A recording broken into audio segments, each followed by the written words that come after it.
Welcome back to another deep dive. I actually want to start this one a little differently today. Oh, switching things up right for the start. Yeah, just a bit. I want you to just close your eyes for a second. Forget about your commute. Forget about the laundry piling up. Forget about your inbox. I want you to transport yourself back in time. We are going to January 31st, 1966. A very specific date. Very specific. And we're going to a very specific place. Elmira, New York. Right. It is nighttime. It's pitch black outside, and it is absolutely freezing. We're talking about the kind of cold that just hurts your face. Oh, yeah, the kind where the air inside your nose freezes instantly. Exactly. And outside, there is a massive blizzard raging, a full-on nor'easter. The wind is howling against the windows. It's shaking the panes. The snow is piling up against the door feet deep. The kind of storm that shuts down entire cities. Right. It's spooky, it's isolated, and it honestly feels a bit like the end of the world out there. But inside, it's a completely different story. Inside, it's warm. There's this yellow light from a lamp. You're in a living room with a husband and wife. It's cozy, but there's a tension in the room. Because while the storm is screaming outside, they're about to make contact with an entity that has something very specific to say about that wind. And frankly, something very chilling to say about it. It creates such a vivid picture.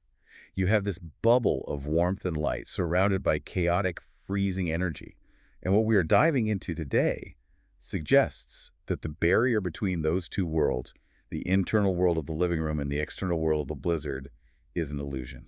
That is the hook right there. We are diving into session 228 of the early sessions, book 5 of the Seth Material. Recorded on that exact snowy night. Yes, January 31st, 1966. And before we get into the ghost story aspect of it or the meteorology aspect, we need to lay down our ground rules. Time for the mandatory disclaimer. That's right. This podcast is distributed free of charge on all major platforms for educational purposes. We are here to explore, to learn, and to question reality. We aren't selling you a weather machine. No weather machines here. And we should explicitly mention that the source material we're discussing comes from the New Awareness Network. They are the publishers and custodians of this information. We are just the guides helping you unpack it. Absolutely.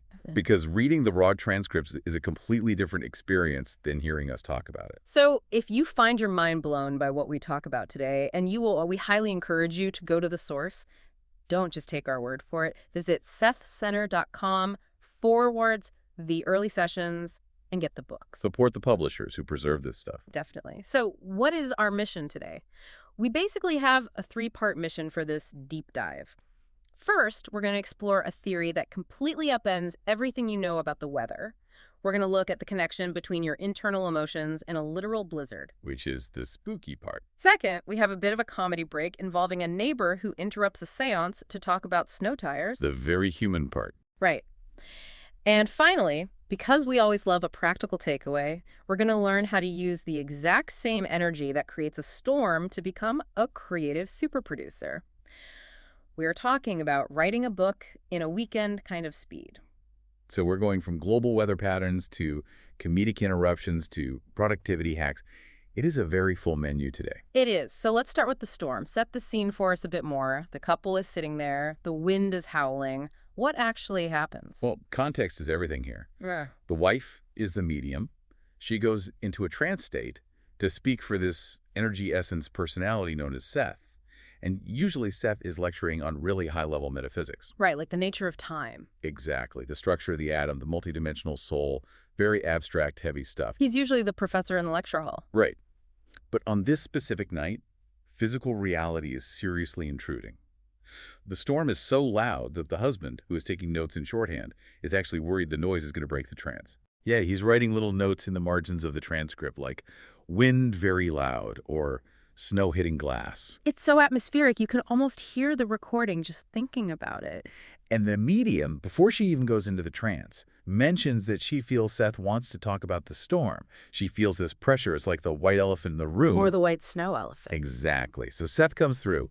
And for those who haven't studied the tapes, when Seth comes through, the voice changes, the posture changes. He is very authoritative. And he doesn't waste any time with pleasantries tonight. No, he dives right in. He does. He pivots immediately from their previous heady discussions to the very physical very cold reality outside the window. And this is where he drops the absolute bombshell. I want to read this quote because it is the anchor for this entire section. Seth says, "The force originates within the psychic or non-physical aspects of each living creature within your system." Let's just pause and let that land for a second. The force originates within the psychic aspects. He's talking about the blizzard. He isn't talking about a bad mood. He is talking about millions of tons of snow and wind. It is a radical claim. I mean, in our modern scientific worldview, we are trained to see the weather as a purely mechanical process. High pressure meets low pressure. Right. Moisture creates precipitation, the temperature drops, snow falls. It's physics, it's chemistry, it's just a giant equation. And we're just the victims of it. We're just the ants in the terrarium getting rained on. Exactly. We view the environment as a container that we live in. Seth is basically flipping that container upside down. He is not denying the chemistry. He actually says later that it involves chemical components. But he is saying that the primary driver, the ignition switch, is psychic. So he's saying the weather is a mix of psychic and chemical components. Yes. He calls it a feedback loop. Now, we are very comfortable with the first half of that loop. We know weather affects us. Right. If it rains for a week, you get sad. We literally have a medical name for it. Seasonal affective disorder. If the barometric pressure drops, your joints ache. We totally accept that weather impacts humans. But Seth is arguing the arrow goes both ways. Humans impact weather. He calls it a self-generating force. He says that living forms create and maintain in a most basic manner their own physical environment. That is chilling, pun fully intended. Because if I'm in a bad mood, am I making it rain? If I'm angry at my boss, am I out there summoning a thunderstorm? It sounds a bit like magical thinking when you phrase it like that. It does. It sounds like superstition. Like, oh, the gods are angry, so they sent a flood. And it does sound like superstition if you look at it from an egocentric individual perspective. Yeah. If you think, I am personally controlling the jet stream with my grumpiness, that is just narcissism. Okay, good to know. Seth isn't saying you personally are doing it all by yourself. So it's not just my bad Monday causing a hurricane. No, it is a collective endeavor. It is the aggregate psychic energy of all living creatures within the system. It's the overall vibe of the city, the region, the entire country. And he uses an analogy here that I think is brilliant because it bridges the gap between biology and this spooky metaphysics. He talks about plants. The photosynthesis analogy. This is key for the skeptics listening right now. Right, break this down for us. Well, we accept as a basic scientific fact that plants, through their biological processes, completely altered the Earth's atmosphere. Sure. Before plants, the air was entirely different. They breathed in carbon dioxide, they breathed out oxygen. Over millions of years, they created the oxygen-rich bubble we live in. They created the ozone layer. They literally changed the climate. And they didn't think about doing it. A fern didn't wake up one day and say, I'm going to make the sky blue today. Exactly. It was a byproduct of their existence. Their biological vitality interacted with the chemical environment and changed it.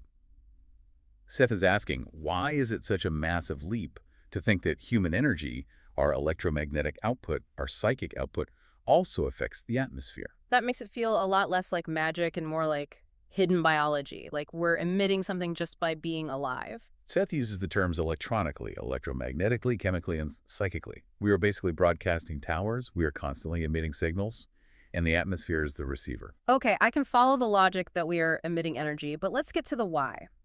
Why would we collectively create a blizzard that traps us in our houses? That sounds entirely counterproductive. Right. Nobody wants to be snowed in. Well, maybe kids looking for a snow day do. But generally, a massive blizzard is a huge hassle. It's dangerous. Why would the collective psyche manifest a storm? This brings us to a really central concept in session 228, the idea of abundance versus excess. Explain the difference. Seth posits that humans and animals generate massive amounts of energy. He calls it chemical energy, but in context, he clearly means vitality, emotional force, the actual fuel of life. To be alive is to be a high-output generator. We are basically nuclear power plants of emotion. Precisely. Now, you use some of that energy to go to work, to cook dinner, to walk the dog, to worry about your taxes, but you have a vast reservoir underneath all of that. And if it doesn't get used... If that energy isn't used for creative work or deep thinking or intense physical exertion, it becomes excess. It piles up like trash in a landfill. Or maybe a better analogy is like steam in a pressure cooker. It has to go somewhere. Energy cannot be destroyed. So the blizzard is the safety valve. Yes. Seth explicitly calls the blizzard, and I quote, beneficial primarily. The beneficial. Tell that to the guy trying to dig his car out of a 6-foot snowbank in 1966. I know it sounds absurd on the surface, Yeah. but he means beneficial in terms of systemic stability. If that pressure built up within the collective psyche without release, it wouldn't manifest as snow. What would it manifest as? It might manifest as mass psychosis. Yeah. It might manifest as war or riots. It might manifest as a plague. So the storm is actually the lesser of two evils. It's a release mechanism. It is the physical organism, the collective body of humanity blowing off steam. He compares it to dreaming, doesn't he? Yes, and this is honestly my favorite part of the whole theory. He draws a direct line between our dreams and the weather. Walk us through that. Seth says that dreams handle individual chemical and emotional excesses. When you sleep, you process your own personal leftover energy. You have a weird nightmare, you work through some subconscious fear, and you wake up feeling reset. Yeah. The dream is your personal safety valve. So weather is the collective version of that. Exactly. Weather handles the collective excesses. It is like a public dream. It is a shared hallucination that becomes physical reality because the pressure is just too big for any one person to process on their own. That is such a wild image. A thunderstorm is basically a community nightmare that we all agreed to manifest physically. In a way, yes. Seth says constructive outlet provided it in the formation of its own weather environments. Without this outlet, he claims we would have little balance or stability. So living in Elmira in 1966, you have a lot of people with pent-up energy, maybe frustration, maybe just raw vitality that isn't finding a creative outlet. And boom, the blizzard of 66. And think about what a blizzard forces you to do. It forces you to stop entirely. Exactly. It forces a pause. You can't go to work. You can't run errands. You have to sit by the fire. You have to be with your family. The external weather forces an internal reflection. It's a corrective mechanism. But he also warns about the destructive potential, right? It's not always just a cozy snow day where you drink hot cocoa. No, not at all. He mentions that when the collective mind is seized by irrationality, the weather reflects that chaos. He compares disastrous physical storms to disastrous emotional storms, things like mob violence or mass hysteria. It brings a whole new meaning to the phrase climate change. It's not just about carbon emissions, it's about consciousness. It definitely adds a variable to the equation that our current climate models certainly don't account for. Yeah. We are measuring CO2, but we aren't exactly measuring global anxiety levels. Seth would argue they are deeply linked. Basically, a blizzard is a collective psychic tantrum. That is a very good way to put it. Okay, I want to pivot here because right in the middle of this incredibly deep, heavy metaphysical lecture about how we're all unconscious weather wizards, reality just comes knocking. This is the best scene in the transcript. It is straight out of a sitcom. It really is. So visualize this. The medium is in a deep trance. She's channeling this entity. Her husband is writing furiously.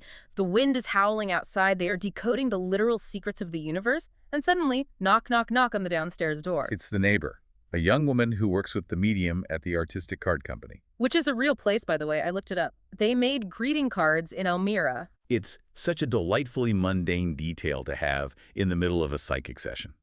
So this neighbor's worried about the snow. She's thinking about her commute the next morning. She wants to know if they're planning to drive into work. Now, here is the absolute comedy gold of the situation. She has no idea what she just interrupted. She has no idea that upstairs, her coworker is currently inhabited by an ancient entity named Seth. She thinks she's just interrupting a quiet evening of reading or watching TV. So she knocks. And what happens? The medium doesn't freak out. She doesn't collapse from the shock of being pulled out of the ether. Seth just pauses. She snaps out of the trance just like that. Her eyes clear up. She walks downstairs. And they have a 30-minute conversation about snow tires. 30 minutes? That's not a quick, oh, hey, we're busy, go away. That is a full-on chat. Oh, the Buick is terrible in the snow. Maybe we should take the bus. Did you see the drift on the corner? It is so incredibly human. And then the neighbor leaves. The medium closes the door, walks back upstairs, sits in her rocker, closes her eyes, and boom, she's Seth again. And he just says, now. This is a good time to discuss certain interactions, as if literally nothing happened. You really have to wonder why this is even included in the notes. The husband could have easily edited this out. He could have just written, break for neighbor, and moved on. That's exactly what I was wondering. It seems totally irrelevant to the metaphysics. But it's not irrelevant. Seth actually comments on it later. It demonstrates something he calls integration. What does that mean in this specific context? Well, in the early days of her mediumship, a shock like that snapping out of a deep trance to go talk to a neighbor might have been jarring. It might have been physically painful or deeply disorienting. But here, we see that she is learning to toggle seamlessly between realities. She can handle the mundane world of snow tires and the profound world of weather creation without losing her balance in either. It grounds the spooky material. It really does. Yeah. It reminds us that these are real people. They aren't monks sitting on a mountaintop meditating all day. They have regular jobs. They have neighbors who knock at inconvenient times. They worry about their cars getting stuck in the snow.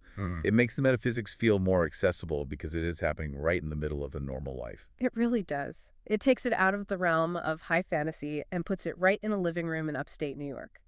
Okay, so after the neighbor leaves and they've thoroughly discussed the snow tires, Seth decides to flex a little bit. Yeah, he's done with the weather theory for the moment. Now he wants to prove he can see things he shouldn't be able to see. The Dr. In-Stream test. Right. This is where we shift firmly into high strangeness. Explain what's happening here. Who is Dr. In-Stream? Dr. Instream was a contact of theirs, a researcher or academic, I believe. He wasn't in the room with them. He wasn't even in the city. But Seth decides to tune into him, or rather, objects associated with him. So essentially, remote viewing. Decades before the term remote viewing was even coined by the CIA. Effectively, yes. Seth says, give us a moment. And he starts describing an object. A shoe. But not just a generic shoe. No. He's very specific but also confused, which, as anyone who follows parapsychology knows, is actually a massive hallmark of genuine psychic reporting. If you read the Stargate Project files from the government, the viewers often struggle to name the object, but they describe the sensory details perfectly. Interesting. So Seth says a connection with a shoe, a man's shoe or a slipper. He's wavering on what to call it. He describes it as brown, very dark, almost black, but he gets really stuck on the laces. He says, while it has laces, it appears somehow different from a shoe.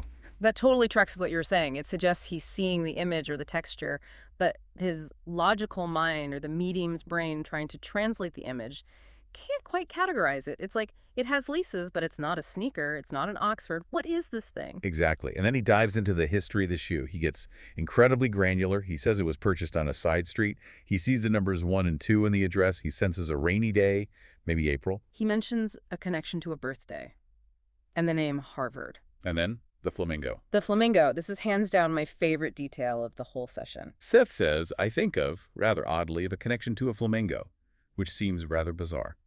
I just love that the all-knowing, multidimensional entity is basically like, look, I don't know why I'm seeing a pink bird right now, but I'm just reporting the news. It adds such a layer of authenticity. If you were making this up, if you were faking a trance, you wouldn't throw in a flamingo. It's too random. It doesn't fit the spooky vibe. Later in the session, he actually corrects himself on another detail, right? He mentioned the letter D and clarifies that the D is inside the shoe, not the doctor's name. Yes. This is the forensic part of the session. We just spent the first half of the hour talking about global weather patterns and collective consciousness, huge macro stuff that you can't really prove in a lab. And now we are zooming all the way in on the laces of a shoe and a random flamingo.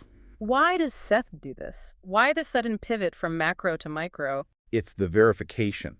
The weather theory is entirely unverifiable. We can feel it intuitively. We can like the poetry of it. But we can't objectively prove that a collective bad mood caused the snow. But the shoe.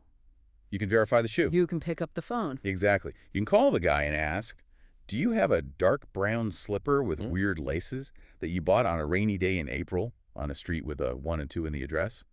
If the answer is yes, then the source of the information, Seth, gains massive credibility. It's the hook for the skeptical mind. It says, okay, I got the shoe right, so maybe you should listen to me about the blizzard. Precisely. And it also reinforces the core idea that consciousness is not bound by space.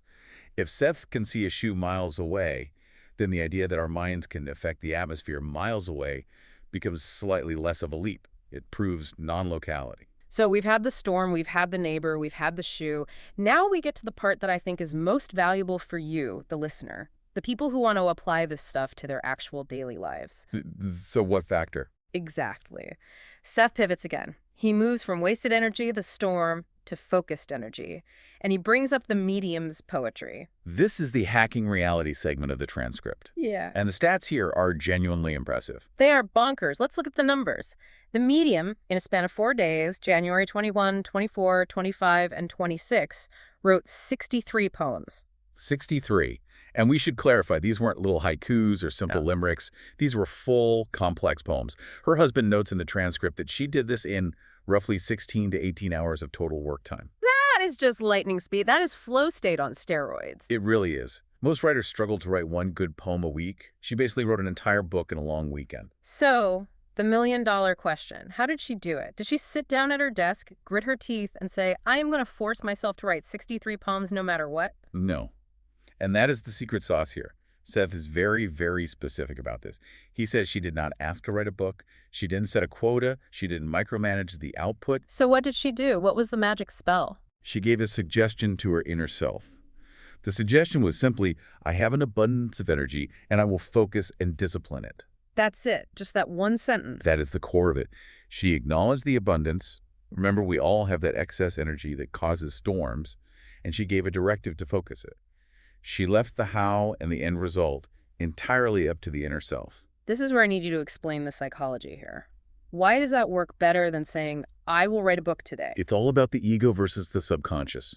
Seth explains that the ego, the part of you that says, I am John, I am a writer, often gets in its own way. It tries to do all the heavy lifting. It strains, it doubts, it creates writer's block. The ego is basically the micromanager boss who stands over your shoulder, breathing down your neck while you try to type. Yes. And nobody does good work under that boss. Seth says that her ego has integrated. It has learned to step back and act as a manager, not a laborer. It sets the intention, we need to use this energy, and it steps out of the way and allows the deeper, more capable portions of the self to actually execute the work. He says, his egotistical decisions, therefore, now more faithfully reflect the whole self. Right, because she didn't define the exact form of the output too rigidly. The energy just flowed naturally. It took the path of least resistance, which in her case happened to be poetry. If she had forced herself to write a novel, she might have hit a wall. But because she just said focus the energy, it poured out. And Seth tells the husband, and by extension, you listening right now, to do the exact same thing. He does. He gives very direct advice.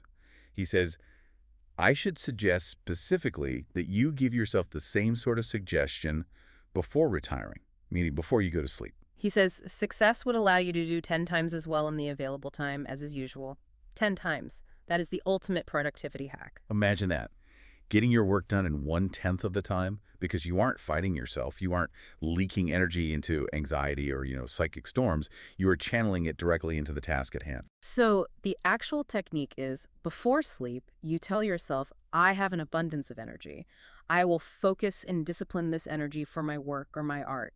And then you just trust the process. And you don't obsess over the outcome. You don't say, I will make $1 million from this painting. You focus purely on the utilization of the energy. The result takes care of itself. It is so simple, but so hard for the modern mind to actually do. We are just obsessed with KPIs and goals and rigid structures. Which creates resistance. And resistance creates excess energy. And excess energy creates... blizzards. Exactly. It all circles perfectly back. The storm outside that window in 1966 is a result of energy that wasn't used for poetry or whatever the collective equivalent of poetry is for that town. Wow. Okay, let's take a breath. We have covered a lot of ground today. We've gone from the snowstorm in Elmira to the hidden laces on a remote shoe to the psychological mechanism of super productivity. It is a remarkably dense session. Session 228 really covers the macro, the micro, and the purely practical. So if we're summarizing the deep dive takeaways here, what do we actually have? First, the chilling insight. We're not separate from our environment. Our emotions, our collective psyche, actively interacts with the physical world. We are weather makers. Second, the verification. The Dr. InStream test reminds us that consciousness is non-local. We can access information far beyond our physical senses. The world is just fundamentally weirder than we think. And third, the empowering insight.